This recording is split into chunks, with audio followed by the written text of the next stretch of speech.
ধুর, এটি আজকে ফেলেই দেবো, এগুলোকে মাটি চাপা দিয়ে দেই। কি ও প্রেমিকা, তুমি এগুলো ফালাই দিচ্ছ কেন?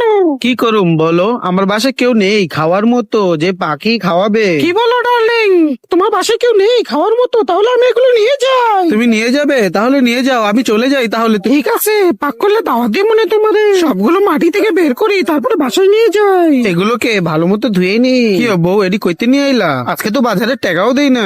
লেডি তুমি কই পাইলা? আমার বয়ফ্রেন্ডে দিছে। দিছে ভালো কথা, তাই ভালোটাই দিত। নোংরা মোংরা এডি কি দিয়া দিছে? তুমি নোংরার মিহি তাকাও কেন?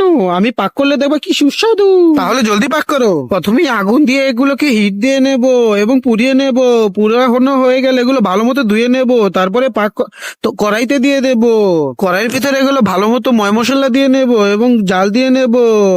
এগুলো সিদ্ধ হয়ে গেলে এগুলোকে উঠিয়ে নেব। সিদ্ধ হয়ে যাওয়ার পরে এগুলো ময় মশলা দিয়ে আবার নতুন করে পাক করে নেব এবং সব ধরনের মশলা হয়ে যাওয়ার পরে এগুলো দিয়ে দেব। কিছুক্ষণ অপেক্ষা করার পরে হয়ে গেছে। খেয়ে দেখি কিরকম লাগছে। ইয়াম্মি। ও মজা হয়েছে। তুমি না বললে খাবে, নাও এখান থেকে নাও, একটা খেয়ে দেখো।